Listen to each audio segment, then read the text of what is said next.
os presento a Fernando Gallardo. Fernando es el presidente de Eurofintech y además de ser presidente de Eurofintech, es el impulsor de la primera alianza de cadenas hoteleras que hay en España. Una alianza que nació en plena pandemia y que ha unido a un importante e interesante grupo de cadenas hoteleras independientes. Y además ha sido durante muchos años crítico de hoteles del país. Fernando es una persona que ha visitado más de 26.000 hoteles a lo largo de su trayectoria como crítico de hoteles. Si sacáis las cuentas, no os van a salir. Él un día me las hizo, ¿vale? No ha dormido en 26.000 hoteles, pero sí ha estado en 26.000 hoteles. Y es alguien que probablemente no os deje igual. Es alguien que trata de dar siempre su visión, una visión muy basada en muchos datos, datos que él contrasta, pero desde luego no es una visión normal que vayáis a tener, ¿de acuerdo? Siempre trata de visualizar cuáles son las tendencias, él trata de captar tendencias y bueno, el futuro dirá si acierta, si no acierta. Lo que sí creo que hoy podemos sacar en claro es algunas cosas que nos permitan innovar en hoteles y nos permitan olfatear hacia dónde va el sector hotelero y hacia dónde tenemos que ir. Luego cada uno irá a donde quiera y el sector hotelero aparecerá donde aparezca. Buenas tardes, Fernando. ¿Qué tal? Buenas tardes, Javier. Una Bueno, buena descripción. bueno, espero haberla hecho bien. Fernando, voy a ir al grano directamente. ¿Cómo dibujarías o describirías un hotel? Un hotel, no digo estándar, un buen hotel en el año 2032. La verdad es que la pregunta pone a huevo la respuesta en este caso, ¿no? Para mí, un hotel en 2030 es un lugar o varios lugares en los que haces cosas para que pasen cosas, pero todas las cosas que haces y sobre todo las cosas que pasan resultan enormemente satisfactorias y un punto sorprendentes. Bueno, gracias por el guiño a nuestro lema. ¿Nos puedes desglosar un poco cómo visualizas tú ese hotel dentro de 10 años con algo más de detalle? Lo primero que he dicho ha sido un lugar y luego enseguida he corregido, he dicho varios lugares, porque efectivamente tenemos siempre asumidas una serie de condiciones que no necesitamos por qué reproducirlas en todos los casos, ¿no? Condiciones tal vez como la unidad física de negocio. Un hotel es una unidad física de negocio, es una unidad gerencial y es un espacio donde ocurren esas cosas que haces, ¿no? Tenemos que pensar que el sentido territorial es cada vez menos importante en nuestras vidas. Yo sé que ahora muchos hablan de hacer políticas, hablan del territorio, hablan del kilómetro cero, hablan de la base, de la raíz, de la tradición, de los ancestros, de la cultura y un largo etcétera de cosas. Pero estamos dibujando un mundo muy distinto, fundamentalmente desde un espacio muy distinto. Tenemos que comprender además que el verdadero valor de las cosas ya no están en los sectores tradicionales, ya no están en la agricultura, en la ganadería, no están en la industria, empiezan ni siquiera a estarlo en los servicios. El verdadero valor o el alto valor de las cosas está en el conocimiento, está en la gestión de ese conocimiento. Estamos creando un mundo conectado y un mundo donde aquello que más vale, tanto en productos como en acciones humanas, como en trabajo, son fruto de impulsos cerebrales. Son fruto de lo que sentimos, de lo que creamos, de aquello que nos aporta una experiencia que nos satisface, que nos mejora, que nos hace crecer. Todo eso no requiere territorio. Hoy gran parte de la economía, no digo toda evidentemente, pero cada vez más está en la nube, está en Internet. Y esa economía adquiere cada vez más valor y por lo tanto es una economía que no requiere territorio. Si uno piensa en las 10 mayores compañías del mundo, uno coge la lista Forbes, uno coge Wall Street, ¿no? Y dice, ¿cuáles son las mayores compañías de este planeta? Hace 20 años eran compañías energéticas, petroleras, financieras. Hoy son todo compañías tecnológicas. Compañías que, a diferencia de las petroleras que requieren cavar un pozo, ¿no? Perforar un pozo para sacar petróleo, energía, a diferencia de un sector financiero que ha requerido hasta ahora miles y miles de sucursales para atender los ahorros de las personas, hoy Apple, Google, Facebook, todas estas, Amazon, ¿no? Estas grandes compañías no necesitan estar en un territorio. Hacen todo su negocio en la nube. Lo hacen en una pantalla diversa que podemos nosotros consultar, interactuar. Por lo que yo lo que pienso es que los hoteles, el concepto de hotel debe evolucionar hacia ello. Debe evolucionar desde un sentido muy territorial, muy espacial, un lugar con camas, la cama incluso. Debe evolucionar hacia un negocio experiencial que no requiera necesariamente de espacio físico. Y en esa transición, obviamente no va a ser una transición de una década, estamos hablando de un espacio virtual, en esa transición vamos recorriendo caminos. Los caminos, para dejar de ser un cimiento territorial, un cimiento espacial, el hotel debe empezar a apostar por otro tipo de espacios, por espacios multimodales, espacios multidisciplinares, espacios multipersonales. Siempre pensamos que una persona necesita dormir y con eso configuramos el hotel. Y es verdad que antiguamente las personas dormían y trabajaban. De hecho, dormían y recolectaban o cazaban. Dormían y cultivaban. Dormían y se ponían detrás de un torno, de una fresa, a producir elementos tangibles. Pero hoy, el acto de dormir, que sigue siendo un acto fisiológico importante e irrenunciable, y digo irrenunciable mientras seamos animales mamíferos, nosotros provenimos de hace miles y miles de años éramos reptiles y antes éramos anfibios, etc. Y seguiremos evolucionando. Hoy la parte fisiológica debe ser cubierta sin duda. Un hotel no puede renunciar a tener camas. Pero el resto del tiempo es un tiempo de experiencias no necesariamente territoriales. Uno, además, no va a un hotel a encerrarse en su habitación o a meterse todo el día en la cama.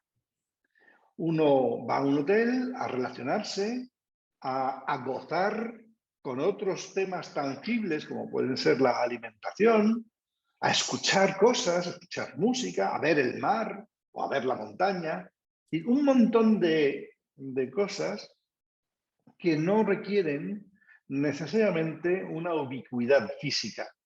Los hoteles que empiezan a comprender que su negocio no es solamente la cama, sino son estas otras experiencias que acompañan a la necesidad fisiológica de cama, entienden perfectamente lo que estoy diciendo. Porque ya no es solo el pensar en poner animación turística en un programa hotelero. Es que a lo mejor el hotel tiene que ser el recorrido de una persona desde que está en un sitio hasta que está en otro para dormir. Por eso los hoteles tienen que reflejar lo que son las personas que lo consumen, que lo requieren, que lo pagan, que lo habitan. Es decir, el hotel multimodal es el que igual ofrece una habitación doble, como las hemos conocido siempre, o doble de uso individual, que de repente una rama en un árbol o una vivienda particular con la que uno o se relaciona con el paisano que la habita o simplemente siente lo que ese paisano sintió 3 días antes cuando la ocupó. El espectro del hotel del futuro inmediato es un espectro híbrido, es un espectro multimodal.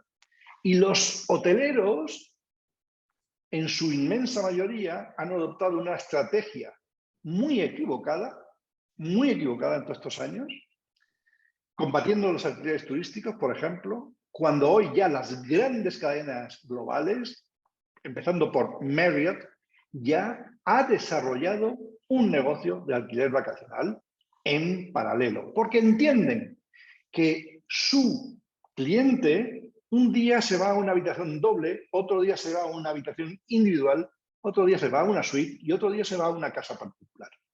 Y todas esas fases de la experiencia turística son parte del negocio turístico. Los hoteleros, durante muchos años, se han opuesto a una pata esencial del negocio turístico y han perdido muchas oportunidades para hacer crecer y mejorar sus negocios.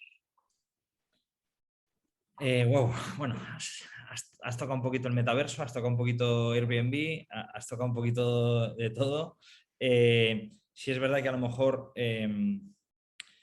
bueno, no sé si nos hemos ido más allá del 2033, un poco sí. Te hago una pregunta concreta. ¿Qué partes de robótica crees que serían necesarias y se podrían implementar ya para mejorar la experiencia de un cliente? Sí, bueno, yo la verdad es que he descrito un panorama que no está tan disparado hacia el futuro. Estamos hablando casi ya del presente. He citado muchas cosas, más cosas todavía de las que tú crees, porque he hecho hincapié mucho en cómo tiene que ser ese negocio turístico, ese negocio de alojamiento turístico, para atender a las personas que viajan, ¿no? Y he hablado de conocimiento, que yo creo que es la gran tendencia de esta década. Porque no estoy hablando del futuro muy lejano, sino de un futuro inmediato. No obstante, y respondo a tu pregunta actual, porque es otra tendencia inequívoca, la automatización. La automatización. Y automatización no solamente es robótica. Automatización es que todos los procesos puedan ser ejecutados sin intervención humana, porque es carne y tiene un precio siempre más elevado que el de la máquina. Automatización no es solo robótica, mucha gente le escandaliza esto, pero mira, cuando se hicieron los primeros telares, el principio de la revolución industrial en Gran Bretaña se hizo con los telares, el telar sustituyó al artesano tejedor. Y eso no era un robot, es una máquina. Y esa máquina automatizó el trabajo de confeccionar tejidos. Bueno, con los hoteles debe pasar lo mismo. Después de esto, el robot que confecciona tejidos ya no solamente hace una acción automática, sino empieza a utilizar la inteligencia artificial para detectar cuál es la talla de la persona que va a comprar ese traje, o la temperatura y otra serie de decisiones. Entonces, siempre cuando hablamos de automatización, nos referimos a la inteligencia artificial y la fiamos lejos.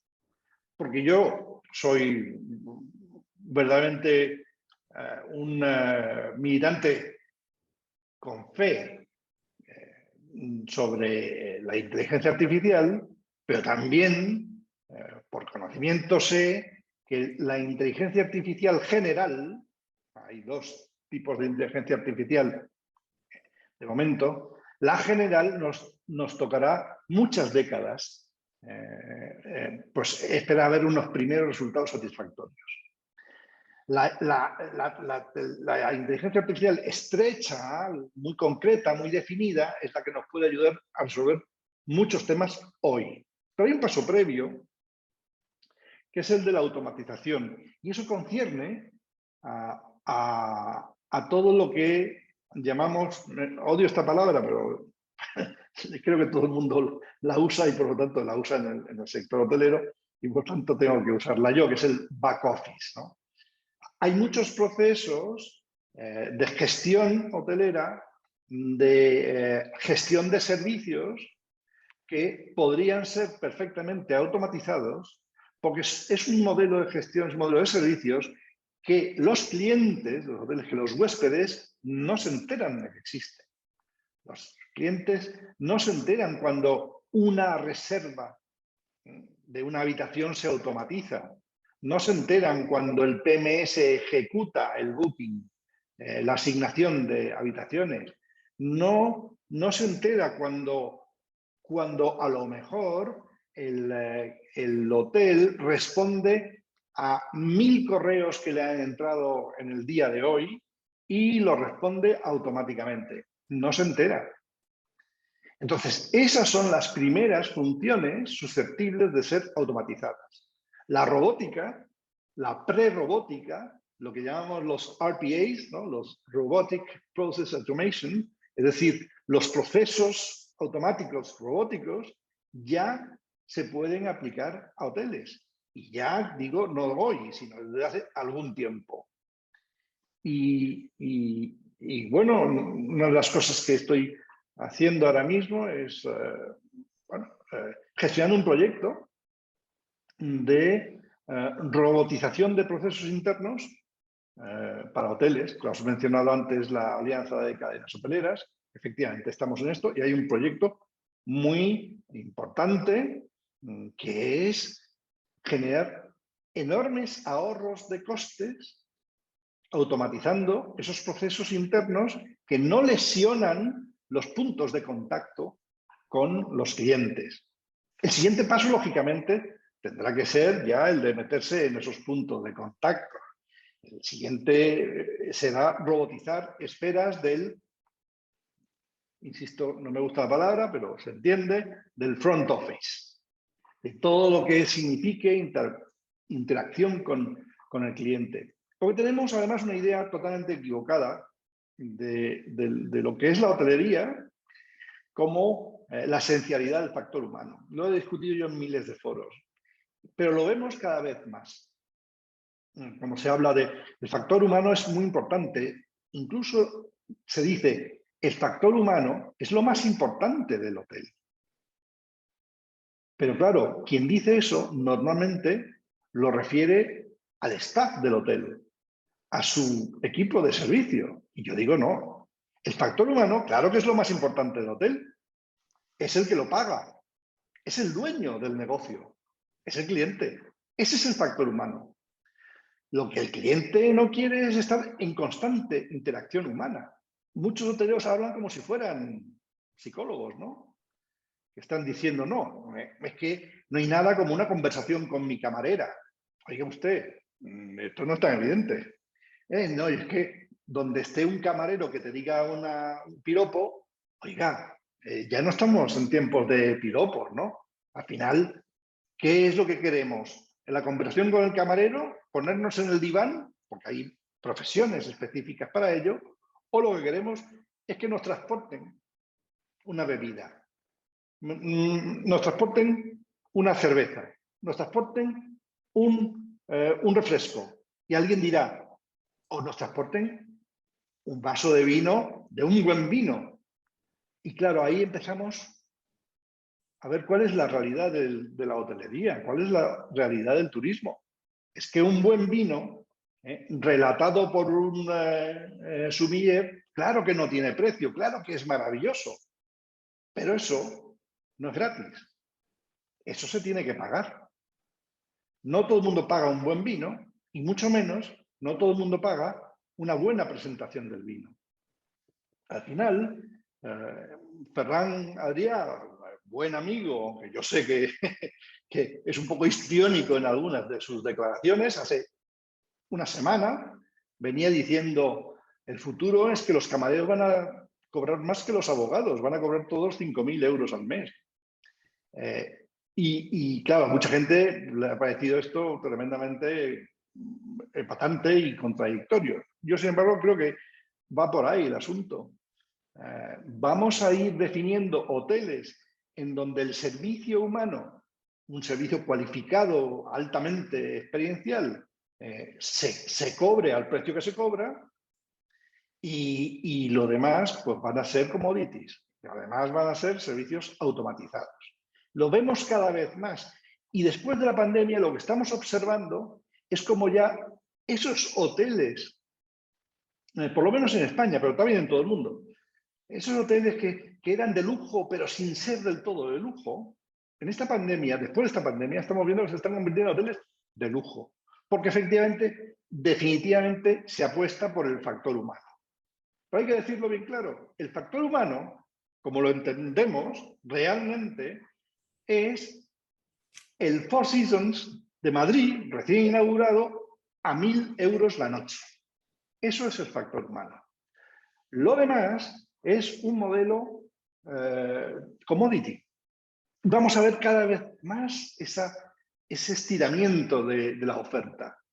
Cada vez más va a haber una oferta commodity, cada vez más va a haber una minoría de oferta personalizada, de oferta perfectamente definida y de lujo. Esto es la consecuencia de entender el factor humano de una manera equivocada.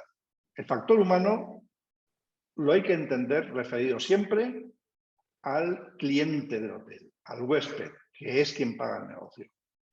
Ese es el factor humano. Y si el factor humano quiere una conversación, la paga. Y si el factor humano no quiere una conversación con su camarero, pues lo que requiere es que un robot le transporte la caña de cerveza desde el surtidor hasta la mesa en la que se encuentra sentado, ubicado.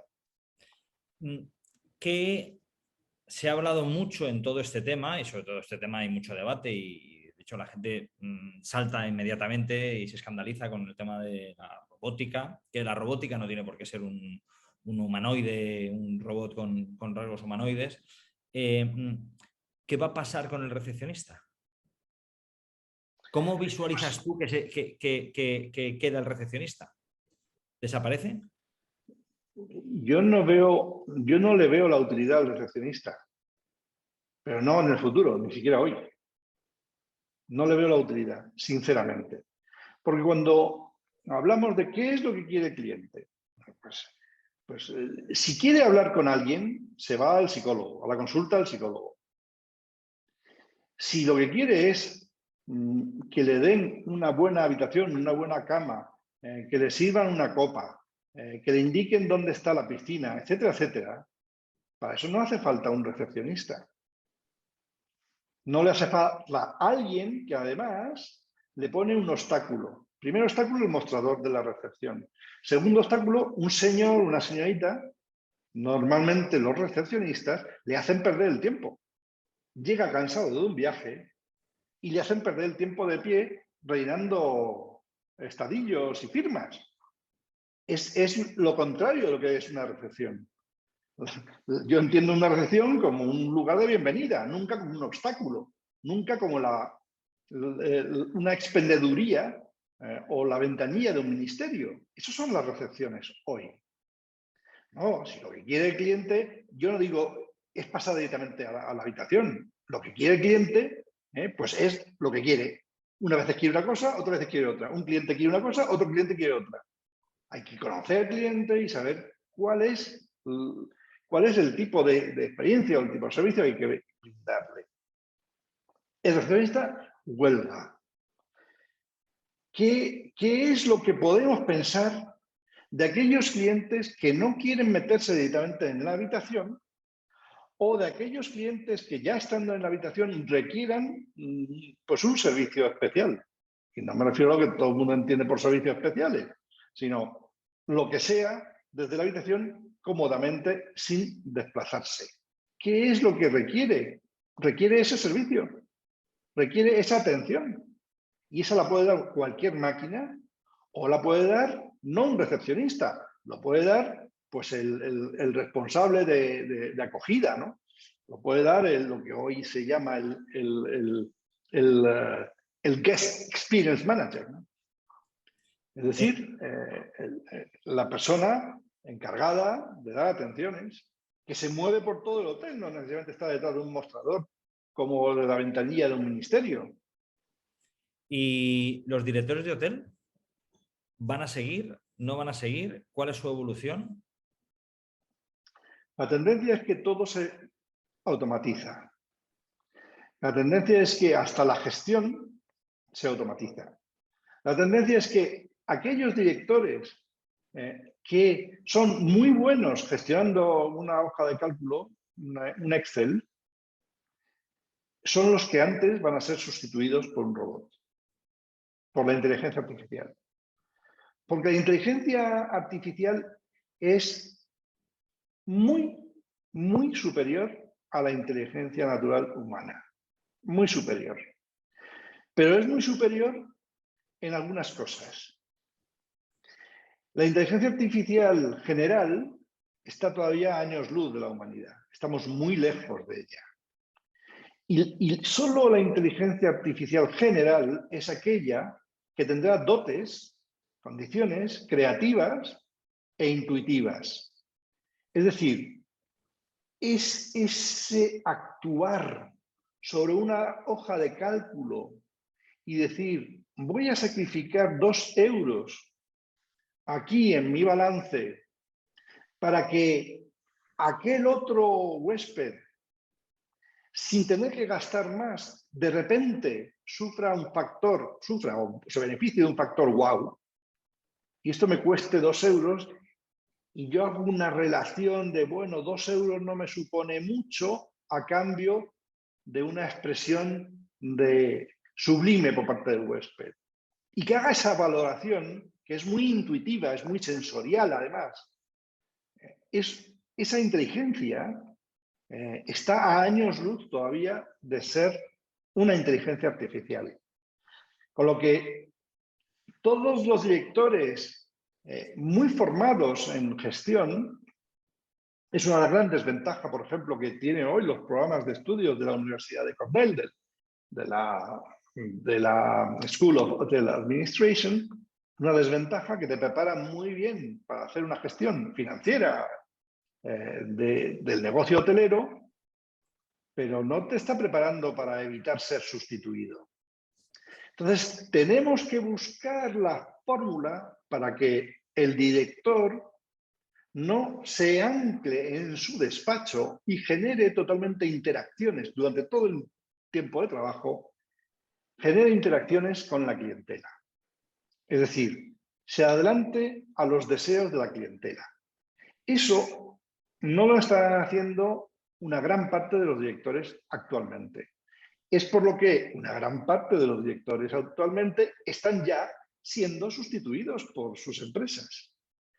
No es baladí observar que cada vez hay más directores de hoteles encargados por sus cadenas de gestionar 2, 3 o 4 hoteles al mismo tiempo, incluso en localizaciones distintas.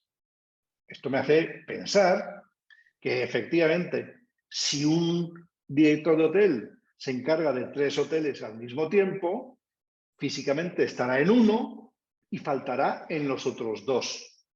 Por lo tanto, en los otros 2 hoteles, ese director tiene sus funciones sustituidas por el programa automático que le haya instalado la cadena. Bien sustituida por su sede central, cosa que hoy es bastante natural, o bien por esa automatización de procesos internos a la que he aludido antes.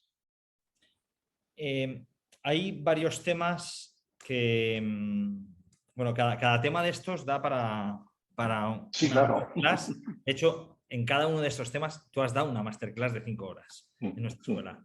Hay 3 temas que no me gustaría dejar de tocar y no sé cómo abordarlos en los 20 minutos que nos quedan antes de las preguntas. Blockchain, criptomonedas y metaverso. Dejaremos el metaverso, si te parece, para el final, porque es el que más puede dejar a todos como boquiabiertos, sobre todo el que no haya oído hablar todavía del concepto. Pero cómo blockchain y las criptomonedas pueden incidir en los hoteles. El blockchain son muchas cosas. Blockchain es una... No debería llamarlo tecnología, porque en sí misma no es una tecnología. Blockchain es un protocolo que permite la descentralización en las decisiones. Eso es, en origen, blockchain. Es un protocolo que ayuda a descentralizar. Claro, esto ocupa un montón de capas, de sectores y concierne especialmente al sector turístico. Por cosas que llevo diciendo desde hace tiempo. Para descentralizar, tienes que identificar los nodos que toman las decisiones. Eso es fundamental. Y por lo tanto, en blockchain, y no lo está diciendo mucha gente, de hecho no lo dice casi nadie, en blockchain el primer tema que ayuda a resolver no es ni siquiera el tema monetario, no es el de las criptomonedas, siendo blockchain el hijo de una criptomoneda, el hijo o el sistema tecnológico de una criptomoneda germinal, que es el Bitcoin. Blockchain ofrece muchas cosas más. Blockchain, precisamente por esa descentralización y esa identificación de los nodos, permite cosas tan increíbles para el sistema financiero como los contratos inteligentes. Permite que todo sea trazable, importante en el mundo de la alimentación. Perdona, Fernando, ¿qué es un contrato inteligente? Es un contrato exactamente igual que el que firmamos nosotros todos los días, unos con intervención de alguien que da fe de ello, por ejemplo, un notario o un árbitro, y otros que no requieren la intervención de un tercero, que por su poca monta, la voluntad de ambas partes, incluso los contratos se pueden hacer verbalmente y tienen fuerza de ley. Eso es un contrato. Pero un contrato inteligente es que eso que se acuerda no pueda ser borrado porque tiene un identificador indeleble. Y ese identificador forma parte de la red. Blockchain es una red. Y entonces forma parte de la red. ¿Para qué sirve un contrato inteligente? Pues obviamente cuando compramos una vivienda tenemos que ir a hacer una escritura pública, que esté el notario dando fe y luego inscribirla en el registro de la propiedad. Pero es que la inscripción en blockchain ahorra la escritura, ahorra la escritura notarial, ahorra el registro. Porque blockchain, de manera descentralizada, es en sí mismo un registro. No Y eso hay por qué. afecta, y eso en los hoteles, perdona que te corte, y eso en los hoteles Sí, afecta a todo lo que un cliente firma con absolutamente. con el hotel, que bueno, lo firma casi también ya casi como contrato inteligente, porque clic, clic, clic. Eso es. Eso es. Y el tema importante para un hotel, importantísimo para la economía en general, para nuestra sociedad, es igual que identificas los nodos, identificas todo lo que pasa por los nodos. Identificas todo lo que se transa, todo lo que circula por la red. Todo tiene un identificador. ¿Para qué sirve el hotel? la identidad digital para un hotel es fundamental. Porque estamos todavía sosteniendo ejércitos de recepcionistas que hacen tramitaciones de una identidad que nos es concedida primero por los padres, segunda por el Estado, tercera por el propio hotel al definirle un número al asignarle un número de habitación. No tenemos soberanía sobre la identidad. Nosotros cuando nacemos no podemos decir, yo quiero llamarme así. Cuando el Estado quiere relacionarse con nosotros no podemos decir, no, este es mi número. No te lo admiten, te dan el número, el DNI, ya está, o el pasaporte, igual. Cuando llegas al hotel ya difícilmente dices, no, mira, yo quiero irme a la habitación que está ahí al fondo. Difícilmente. Con lo cual no tenemos lo que se llama identidad digital autosoberana. Bueno, pues blockchain no lo permite. Permite que cada persona esté identificada en la red.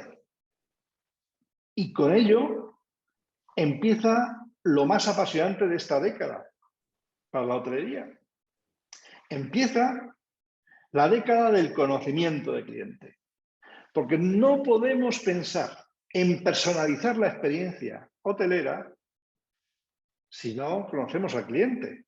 Bueno, estamos hablando de lo importante, hemos hablado de la década pasada de la experiencia. El valor del hotel es la experiencia. Ahora lo que se lleva son las experiencias. Claro, pero es que la experiencia de un niño, por ejemplo, que también han sido usados los hoteles, no es estar callado en una silla sentado. Por eso se empiezan a crear los hoteles de nicho, de los solo para adultos. La experiencia de una mujer no es la misma que la experiencia de un hombre en el plano biológico, etcétera. Vas haciendo segmentos y al final vas recortando segmentos hasta conseguir el modelo perfecto, el modelo ideal, que es que cada persona tiene sus propias experiencias. Hoy tenemos aquí una conversación entre tú y yo.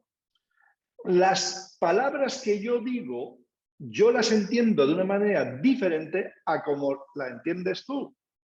Los colores que yo estoy viendo son diferentes a los que los ves tú. Porque en el ámbito de las percepciones hay una muy alta subjetividad. Entonces, va a ser imposible para el mundo del turismo, para el mundo de la hotelería, personalizar servicios, personalizar experiencias sin conocer cuál es el tipo de servicios o cuál es el tipo de experiencias que requiere esa persona. Pero todo eso vendrá, vendrá determinado por blockchain, vendrá reflejado en blockchain. Sí, sin duda, sin duda. Y se me va a decir, pero esto es un atentado contra la privacidad y contra el Reglamento General de la Privacidad, de la protección de datos. Se me va a decir esto. Obviamente los reglamentos actuales son diferentes de los reglamentos que existían en la Edad Media. Y es de natural pensar que la evolución del concepto de privacidad será diferente al que es hoy. Dentro de 10 años, nuestro concepto de privacidad será distinto al que es hoy. Pero no me refiero ya a las normas de protección de datos, no me refiero al sentido de la privacidad. Me refiero a la conversación. A la conversación. Cuando uno va al médico, oiga, doctor, es que vengo ahí, pues estoy ahora mismo hecho polvo. Y entonces el médico me pregunta virtualmente o presencialmente, me pregunta, bueno, ¿dónde le duele a usted? Imaginemos que yo respondo, a usted se lo va a decir. No, no, no. Mis datos son personales y están protegidos por la ley. Yo no le digo dónde están mis datos. ¿Qué crees tú que va a hacer el médico? Cero, no va a tener posibilidad de sanarme. Lo mismo ocurre con un hotel. Esto de preguntar, ¿usted prefiere cerveza o café? Pues no tendrá ningún sentido, porque sabremos que a las 5 de la tarde este personaje quiere café y no cerveza. esto agrede, atenta contra la privacidad, atenta contra el reglamento de protección de datos. No, es exactamente lo mismo. Usted viene al hotel, igual que yo voy al médico, y le digo al médico, no, usted, yo no le digo qué es lo que me duele. Yo no le voy a decir al hotel que me apetece, si la cerveza o el café. Al final, la privacidad es una percepción o un concepto filosófico, moral, si se quiere, es un concepto subjetivo. Entonces, las personas que no quieran estar a la luz pública, que no quieran un régimen de transparencia, pues tendrán todo el derecho de hacerlo. Esas personas no tendrán por qué manifestar ni sus deseos ni sus querencias y por lo tanto nadie va a poder obligarles a estar en ningún registro, en ninguna base de datos. Por supuesto, hasta ahora esto es así. Pero dentro de unos años, no sé si 10 o 20, ese colectivo de personas se puede encontrar un grave problema. Y es que su exigencia, su alta exigencia de privacidad, lo va a confundir con otro segmento de personas que tienen la más alta estima, la más alta voluntad de privacidad, que es, como es lógico pensar, el delincuente, las personas que más opacas quieren ser ante la sociedad son los delincuentes. A nadie se le ocurre matar a alguien en presencia del otro o robarle en presencia de todos. Buscan siempre la opacidad. Entonces, esas personas que tienen pudor se van a encontrar siendo de la misma clase, del mismo segmento de consumo que otras personas sin escrúpulos. Y eso va a hacer cambiar la mentalidad de muchas personas. De tal manera que el concepto subjetivo de la privacidad se convertirá socialmente en un concepto más relativo de proteger que el que es hoy. Y para eso blockchain va a tener la última palabra. Todo lo que circula por blockchain, por definición, es transparente. Todo lo que circula por blockchain es transparente. Se habla de criptomonedas, que si se usan para el crimen, absolutamente, claro que se usan para el crimen, pero en mucha menor cantidad que las monedas fiat legales. Hoy el índice de delincuencia de uso del Bitcoin, pues no sé si es una centésima menor que la delincuencia que usa dólares. En fin, todo lo que es blockchain es transparente.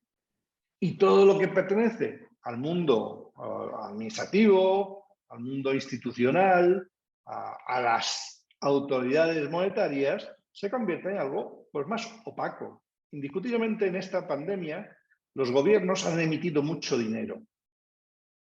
De ahí la alta inflación que padecemos hoy, que supera todo, como ha sido noticia esta mañana. Supera todas las previsiones.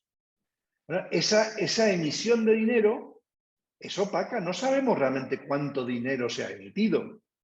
Hay una aproximación, hay datos macroeconómicos, por supuesto que sí, pero no sabemos hasta el último euro o hasta el último dólar qué es lo que han emitido las autoridades monetarias, mientras que se conoce hasta el último satoshi la cantidad de Bitcoin que hay en circulación.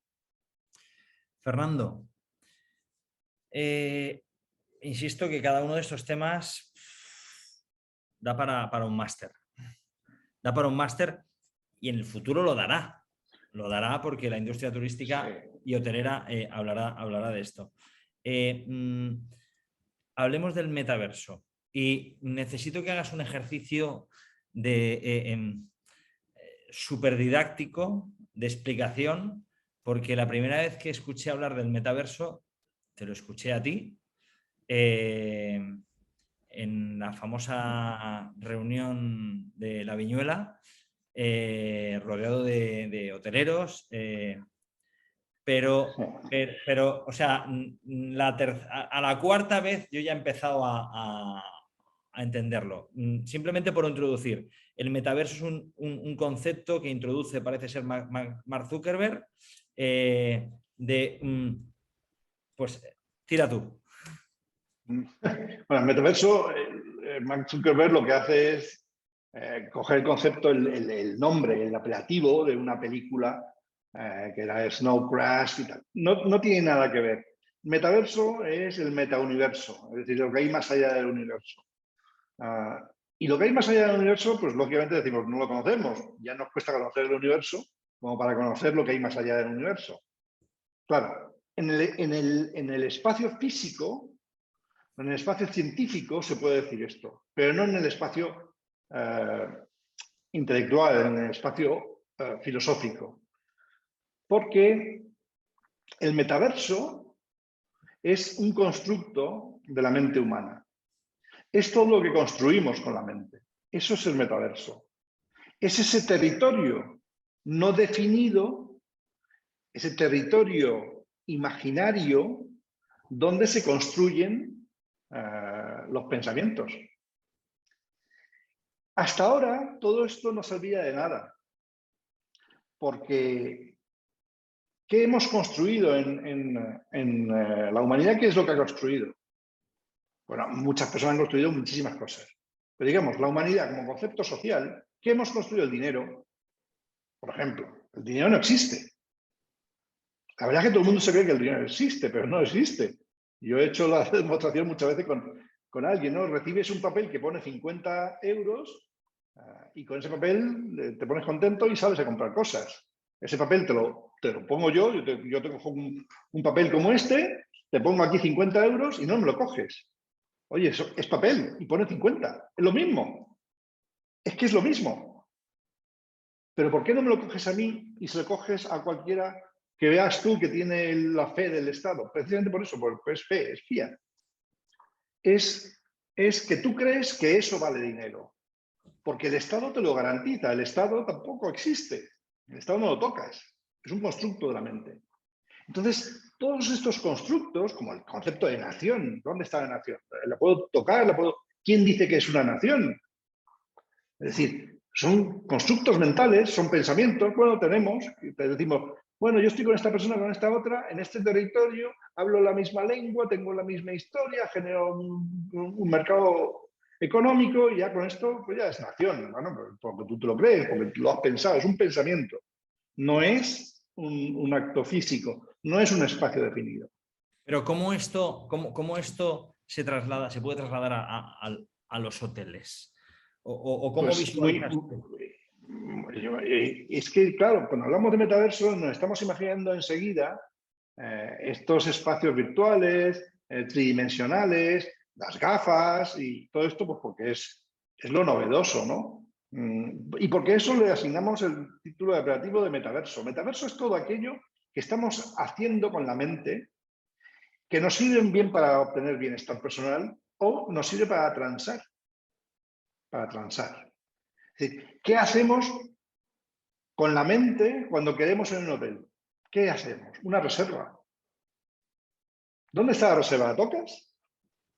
¿No? Tú sabes que tienes la posibilidad de ocupar una habitación durante un tiempo en un hotel. Eso es un pensamiento. Eso es el metaverso. La economía del metaverso es esto. ¿Qué forma la economía del metaverso? Una reserva. ¿Qué forma la economía analógica? La reserva no. La economía del universo no es la reserva. La economía del universo es ir al hotel, dormir en la cama, zambullirte en la piscina o tener una conversación con el recepcionista. Eso es el universo. El metaverso es la reserva. Que no la ves, no la tocas, es un pensamiento. Mira que he hablado hoy 1 hora contigo y que hablo mucho contigo. Parece que nos acabamos de conocer. A lo mejor muchos piensan que nos acabamos de conocer, pero este señor y yo durante la pandemia hemos tenido horas y horas de conversación en donde he aprendido mucho y le he aportado mucho a esta escuela, además. Muchas ideas, pero después de cada conversación me deja como Bueno, sirva esta entrevista para que cada uno, o sea, si os explota la mente, es que vais bien. Lo digo por si alguien se pierde. ¿De acuerdo? Sí. Porque estamos saliendo muchos temas. Sí es verdad que cerrando pocos, pero no os preocupéis. Es normal. Con Fernando es normal. Y yo intento aterrizarle, pero es que es como poner a Messi a jugar solo en una posición. Fernando, tengo dos preguntas antes de dar paso a preguntas de los alumnos. ¿Cuál es el mejor hotel en el que has estado en toda tu vida y por qué? Sin duda alguna, es el hotel que más me ha sabido dar experiencia, que más me ha hecho disfrutar.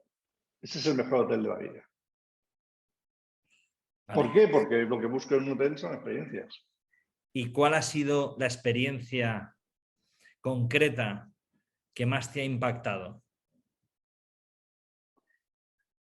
La verdad es que no hay una sola experiencia. Dinos una que te haya impactado mucho. Últimamente. Bueno, Últimamente. ya estamos acotando, ¿no? Ya estamos acotando. En 26.000 hoteles, No, no, últimamente. pues te voy a responder de otro modo, igual no lo espera nadie. La experiencia que más me ha impactado últimamente en el plano hotelero ha sido reunir a 16 responsables de cadenas hoteleras y ponerlos a trabajar juntos. Esto no había sucedido jamás. Era una vieja aspiración que yo había pensado desde hacía más de 30 años. ¿Llegará algún día en que los hoteleros, en lugar de estar, los hoteleros españoles, en lugar de estar tan fragmentados, puedan unirse para crear un gigante nacional que pueda competir en los mercados globales? Nunca fue posible. Pero tuvimos todos la enorme suerte de encontrar no al supremo hacedor, pero al más alto hacedor, que ha sido mi gran aliado, que es el señor virus SARS-CoV-2, que ha permitido unir de momento a 16 cadenas hoteleras y que probablemente en una próxima ronda de ampliación que tenemos prevista para junio, pues se sumen muchas otras cadenas hoteleras más. Sinceramente, ha sido la experiencia más wow que he tenido, no sé si en los últimos años, porque quizá pueda decir en toda la vida. Es algo asombroso y es algo valioso. Y es algo que me permite pensar que este país que tenemos, mientras sea país, mientras lo tengamos, es capaz de alcanzar las más altas cotas. Porque siempre he creído que el ser humano, como demuestran además los científicos, ha llegado a donde está, no por ser más alto, más bello ni más rubio, sino por ir juntos, por ser comunidad. Y en esta nueva era digital, lo que estamos haciendo, conectando a las personas a través de Internet y ahora del nuevo Internet que es blockchain, es hacer comunidad. Y esto, una comunidad de 20 individuos en una tribu, una comunidad de 200 individuos es una ciudad. Una comunidad de 1 millón de individuos es un país. Pero una comunidad de 8.000 millones de individuos es algo que no podemos definir ahora porque nos va a llevar mucho más lejos de nuestro sistema solar.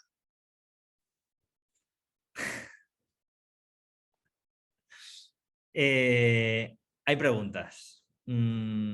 Y ahora, enlazando con una de las preguntas, me gustaría que visualizases que las personas que nos están viendo, algunos de ellos son alumnos de nuestra escuela, de Forst, alumnos del máster de dirección de hoteles, son o pretenden ser directores o directivos de éxito. Y digo son porque algunos ya lo son. Otros del programa superior de Revenue Management. personas que quieren llegar más allá en el sector, ¿de acuerdo? Les ilusiona el sector, les apasiona el sector, si no, no estarían en Force, y quieren dar un paso más allá. Con todo lo que has contado, y ahora abro comillas a la pregunta de Carmelo, que la podemos hacer extensiva a otras profesiones. Según el profesor Gallardo, hoy en 2022, ¿qué camino tendría que elegir un recepcionista? O sea, ¿qué puede hacer hoy? ¿Qué cosas puedan hacer hoy para no quedarse sin trabajo en 2032? Y cuando hablamos de un recepcionista, a mí me gustaría ampliarlo un poco más. Claro, porque ser recepcionista en 2030 o 2032 pues va a ser muy complicado. Va a tener una vida muy complicada. Yo creo que lo que cualquier, no solamente estudiante de Force, sino cualquier trabajador en el sector hotelero, lo que tiene que pensar es en dos palabras que le abran el camino del futuro, de su futuro personal. Para mí estas dos palabras, desde hace mucho tiempo, son aptitud y actitud. Con la actitud, uno anda el camino y con la aptitud, uno aprende del camino.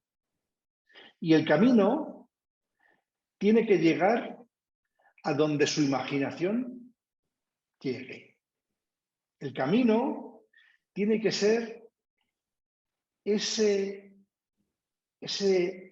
elemento de exploración, de curiosidad personal y profesional que todos debemos tener, todos los seres humanos. Porque hay algo que durante muchos siglos ningún robot, ninguna inteligencia artificial avanzada va a sustituir, o por lo menos será lo último que sustituya, que es la impredecibilidad. Tenemos que ser impredecibles. No basta ser creativos, no basta crear, tenemos que ser impredecibles. Es decir, tenemos que, creando, ser disruptivos. Tenemos que ir más allá. Las personas que hoy trabajan en el metaverso, con el metaverso, es porque realmente van más allá del universo conocido.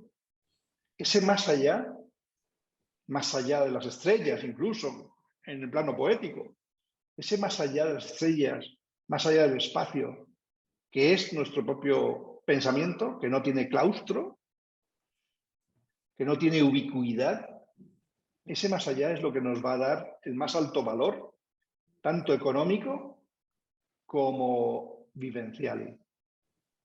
Eso es lo que yo recomendaría a cualquier trabajador del sector turístico. Hay muchos ejemplos de personas que se han reciclado, se han convertido en personas tremendamente creativas, tremendamente impredecibles, porque todo lo que sea predecible va a ser hecho por una máquina. Y al final, todo eso va a ser un commodity. Ese producto va a ser commodity. Y ya sabemos, por la ley de costes marginales decrecientes, que los commodities tienden a valor cero. Creo que con eso soy bastante concluyente. Impredecibilidad es la aspiración máxima del sector hotelero. Exploración, curiosidad, es la aspiración máxima de todo individuo, de todo ser humano en este planeta. Estamos cumpliendo escrupulosamente con los tiempos. ¿Hay alguna pregunta más? Pero creo que deberíamos dejarlo aquí. Fernando, te doy las gracias por estar con nosotros. Te doy las gracias por ser una de las personas que más ha propulsado el sueño de crear la mejor cantera de anfitriones hoteleros y turísticos del mundo. Es solo un sueño. Por seguir apoyándonos. Y no sé si darte las gracias o sí o no por romperme y rompernos la cabeza cada día y hacer que, aunque muchos de vosotros ahora mismo estéis diciendo ¿qué demonios he hecho yo escuchando todo esto? Detrás de todo esto hay futuro y os puedo asegurar que lo he comprobado, que lo he comprobado. Espero que seáis capaces de pensar fuera de la caja y que, bueno, esta charla hoy con Fernando Gallardo os haya servido. Fernando, muchas gracias. Muchas gracias a todos y que sepáis además que cuando se me define, huyo de definiciones típicas como el profesional, el experto mucho menos, el gurú, que me parece una exageración del toda. Me encanta cuando me definen como, ¿usted qué es? Yo, explorador. Soy fundamentalmente en todo, en mi vida personal y en la profesional, soy un explorador. Sed exploradores porque iréis a donde vuestra imaginación pueda llegar. Un abrazo. Muchas gracias. Igualmente, adiós, adiós.